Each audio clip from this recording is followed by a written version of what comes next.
Tiba-tiba si anak dara di bawah sarang burung tempua. Assalamualaikum pembuka bicara. Selamat datang untuk semua. Melati kuntum tumbuh melata. Saya merbah di pohon cemara. Assalamualaikum mulanya kata. Saya sembah pembuka bicara. Assalamualaikum warahmatullahi wabarakatuh dan salam sejahtera. Saya Aisyah Atia binti Muhammad Hafizan dari kelas 6 Alfa. Kod sekolah saya ialah KPA 5004. Hari ini saya akan kongsi tentang sebuah buku yang saya suka, iaitu Menjaga Kesihatan Diri. Ini ialah salah satu buku yang saya gemari.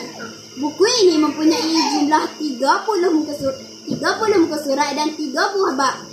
Buku ini juga diterbit oleh Sejati Books dan ditulis oleh Nur Azilawati. Apa itu kesihatan? Kesihatan ialah keadaan tubuh badan, minda dan emosi yang berada dalam keadaan sejahtera dan bebas daripada penyakit. Baiklah, mari kita menelusuri lebih dalam lagi tentang buku ini. Bab yang pertama, cara menjalani hidup yang sihat. Semua orang memimpikan kehidupan yang sihat tanpa mengira tua, kecil, besar dan muda. Jika ingin menjalani kehidupan seharian secara sihat, kita perlulah bersikap optimis agar kita berasa ceria menjalani kehidupan seharian. Kedua, kita perlu makan makanan berkhasiat kerana dapat mengelakkan diri daripada penyakit. Tak lupa, kita perlu melakukan aktiviti riadah.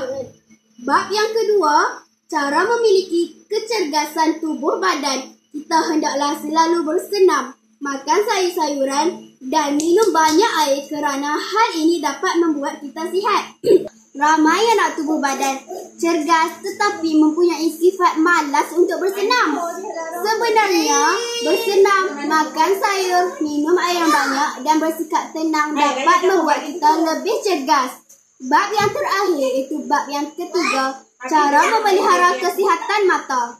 Kita sangat penting menjaga kesihatan mata kerana ia adalah organ deria yang amat penting.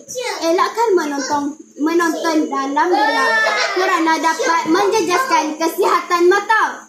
Kita harus berjumpa pakar mata sekiranya mata kita tidak selesa dan mengalami kesakitan. Oleh itu, marilah kita bersama-sama menjaga kesihatan agar tidak dijangkiti penyakit. Terima kasih telah mendengar perkongsian saya, Aisyah Atia. Sebelum saya mengakhiri ini, saya akan memberikan satu pengajaran. Pengajaran buku ini ialah kita perlu menjaga kesihatan supaya kita kekal sihat. Saya akan mengakhiri dengan sebuah rangkap pantun. Bunga seroja di atas karang, jatuh ditimpa buah berangan. Andai kata tersilap bicara, kemaafan jua saya pohonkan. Sekian, wabillahi taufiq wal hidayah. Wassalamualaikum warahmatullahi wabarakatuh.